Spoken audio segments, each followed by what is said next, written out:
Coming up on News 2, detectives are investigating the fatal shooting of a 33-year-old woman that occurred at a residence in Estate Grove Place. Details, plus why many decided to skip the fuss and take the bus today.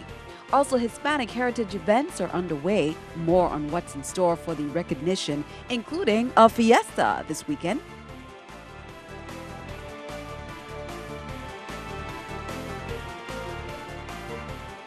Hello, welcome, and thanks for joining us on this edition of News 2.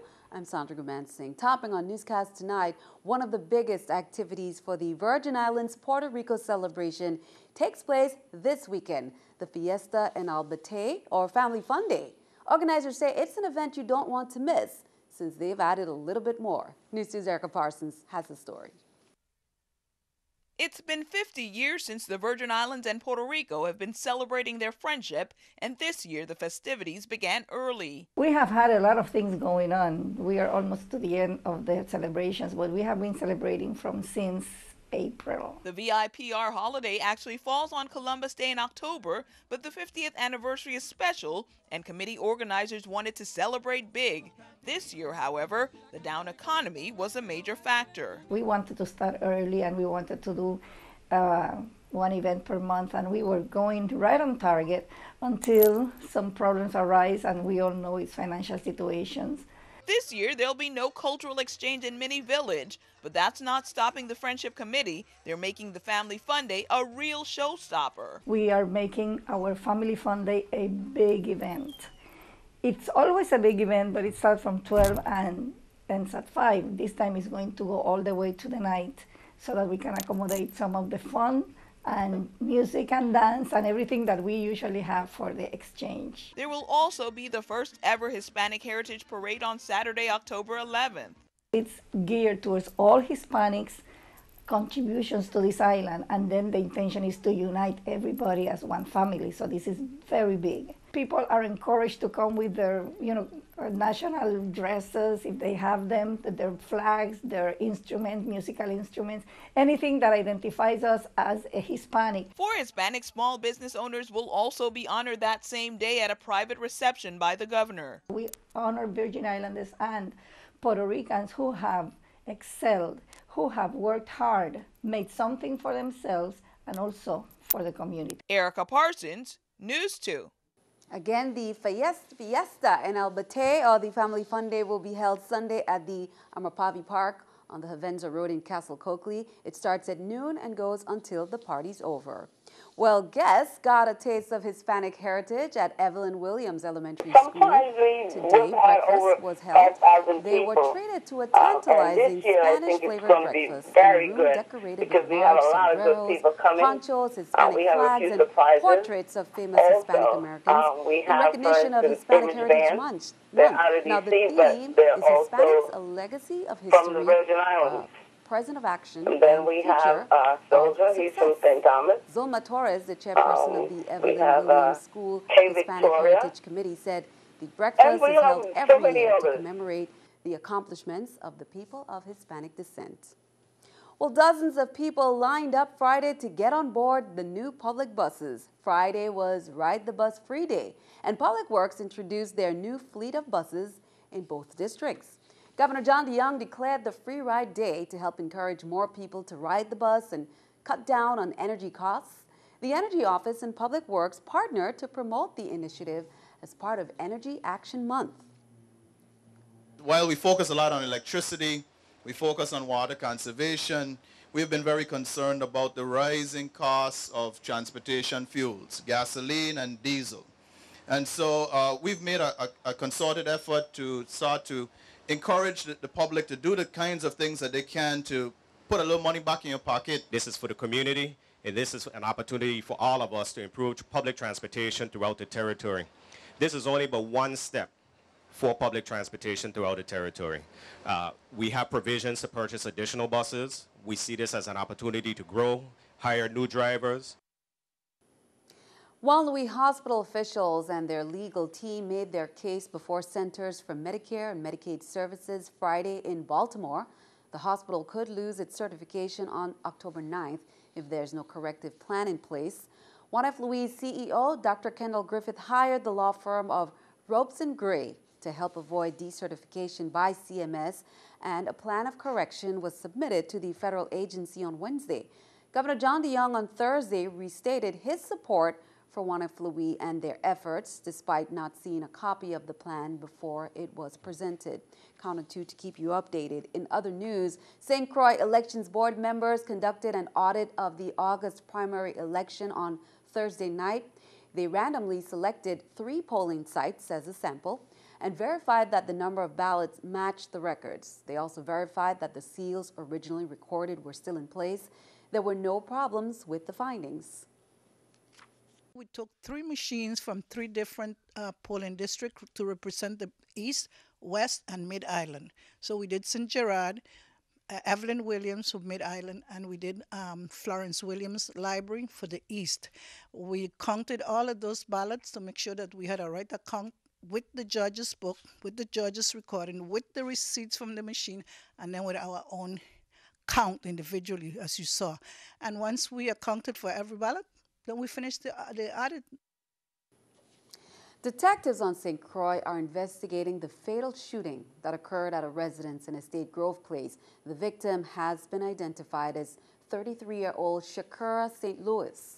Here's more from VIPD. Police received a call alerting them to the incident at about 8:50 a.m. on October 3rd. When police arrived at the scene, the mother of the victim told officers that she heard a gunshot sometime after midnight, but she didn't pay much attention to it. And when she awoke in the morning, she went to check on her daughter and found her unresponsive in her bed with a gunshot wound to her body. The victim was removed from her home by medical personnel and later pronounced dead by a medical physician. Police continue to investigate this matter and urge the public to call them and tell them anything you may know about this fatal shooting. On Thursday, October 2nd, Chief District Court Judge Wilma Lewis sentenced 41-year-old Scott Bass to 16 months imprisonment, 1 year of supervised release, and a $100 special assessment. On May 14, 2014, Bass pleaded guilty to count 1 of an indictment charging him with manufacturing marijuana. Court records show that Bass was arrested on August 16, 2013, after federal agents and task force officers searched the downstairs apartment of his residence and seized 102 marijuana plants, processed marijuana, and marijuana cultivation equipment. The marijuana was intended for distribution. The case was investigated by the DEA. Well, Crime Stoppers reminds you that if your tip leads to an arrest or the recovery of stolen property, illegal drugs, or weapons, you will receive a cash reward. Your help is needed for these following investigations. On St. Thomas on Wednesday, September 17th at 7:05 p.m., shots were fired in the area of Berg's home. A 52-year-old male was shot several times and later died while undergoing medical treatment. Also on St. Croix, police are requesting that those whose communities are plagued by gunshots frequently, please call Crime Stoppers or law enforcement agency as they occur. Now on St. John on Wednesday, June 18th, about 6:10 p.m., a woman reported that while parked at the entrance to Oppenheimer Beach, a black Samsung Galaxy tablet was stolen from her vehicle between the hours of 12 p.m. and 5:55 p.m. Be sure to call 1-800-222-TIPS. Well, in our CBS report, closer to home, fear of the Ebola virus is growing in Puerto Rico. Just 1 day after the government tried to calm concerns, a boat from Africa docked on the southern shore of the island in Pinellas. The Eco Electrica company that brought the ship assured residents that the property safety measures were taken and that 4 local employees have already boarded the boat. General Manager of Eco Electrica said that given concerns about the Ebola virus, all protocols established by international maritime law, as well as those imposed by DHS, were followed. Eco Electrica said that the ship had 37 crew members and none came ashore. Well, keeping our eye on the economy, the security breach at JP Morgan Chase is worse than originally thought. The nation's biggest bank says hackers stole information from about 76 million households and 7 million small businesses. In other news, Facebook says it's changing its research policies after backlash this summer when the social media site revealed it let researchers manipulate users' feeds to see if it would change their mood. Facebook says managers will now closely scrutinize experiments on deeply personal topics. Here's a look at the New York Stock Exchange with our stock market watch. The Dow, Nasdaq, S&P all up. The Dow 208, Nasdaq 45, S&P 21. Coming up on News 2, you don't want to miss the next Medical Marijuana Forum. It's more than just talk. It's a discussion with healthcare professionals, along with a documentary on truth versus lies. Plus, public town meetings are underway to discuss the proposed School of Medicine facilities. Many shared questions and concerns during last night's meeting.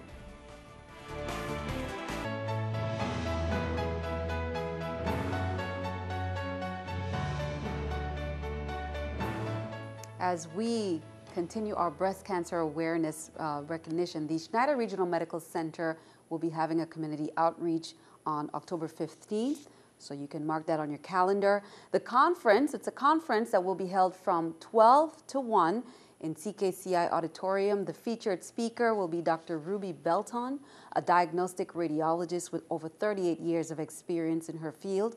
She's the first African-American female to graduate from the University of Rochester School of Medicine and Dentistry in New York. Meanwhile, the Department of Health say they will be performing free breast exams in their new medical mobile clinic during the Project Homeless Connect coming up, and they're inviting you to visit the MCH Clinic and Family Planning Clinic to sign up for breast exams and other health consultations. Tune in to News 2 next week. We will share a cancer survivor story and some cancer awareness information. Senator Terrence Nelson is holding the third in a series of forums aimed at educating the public about the benefits of medicinal marijuana. The forum is being held Monday at UVI's ACC building on the first floor from 5:30 to 9 p.m. The issue in front of us right now is a referendum on the ballot as to whether or not the people of the Virgin Islands want or is interested in having the legislature develop legislation to allow for the medicinal cultivation of marijuana for medicinal purposes and research.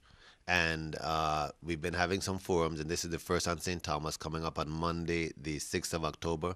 And the reason is to continue to educate the public. We will have doctors and pharmacists speaking on the medicinal value of cannabis, commonly known as marijuana.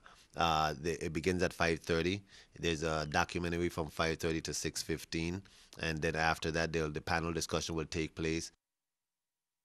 Meanwhile, UVI held town halls this week in both districts to get the community's input on the new medical school that will be built by the university.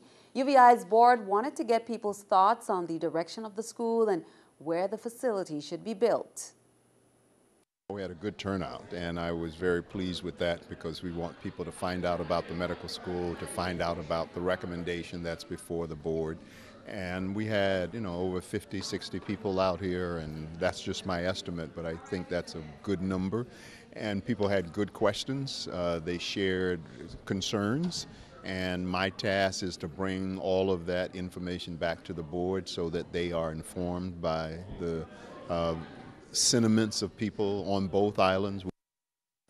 Territorial public school teachers who may have attained certification during the summer months, you're advised to provide copies of certification credentials to the Division of Human Resources in your respective district. The Division of Human Resources will continue to contact teachers in regards to available resources which may be used to help them attain certification. For more information, you can contact the Department of Education. While the theme was the pieces together, and the pieces of this Fall Fest were a health fair, a health and wellness fair, a career fair, and an activities fair. An open house on the UVI St. Thomas campus drew more than 200 high school seniors. UVI's Fall Fest was open to the public. It coincides with an open house on UVI St. Thomas campus. While on campus for the open house activities, the students enjoyed exploring admissions, requirements and deadlines, financial aid, and available scholarships. The high school seniors and graduates were also able to sample many of the Fall Fest activities. Well, it is time for our Pet of the Week. Our Humane Society volunteer introduces you to a new furry friend looking for a home. Today we have Hopscotch. Hopscotch has been with us for a little while. She's between 6 and 8 months old. She looks a little like a little lab mix with maybe a little pit. Very sweet, very lovable, likes to lick people, likes to run around. Her name is Hopscotch for a reason. When I was walking her, she was hopping like crazy. Very affectionate dog, and she's down there at the Humane Society right now. So if you'd like to come down and check her out, take her for a spin. You can foster if you like, and also please remember to spay and neuter your pets, and if you need help with that, please let us know. We'll be happy to help in any way we possibly can. Thank you. Be sure to check out Hopscotch. Stick around. Your News 2 AccuWeather forecast is coming up next.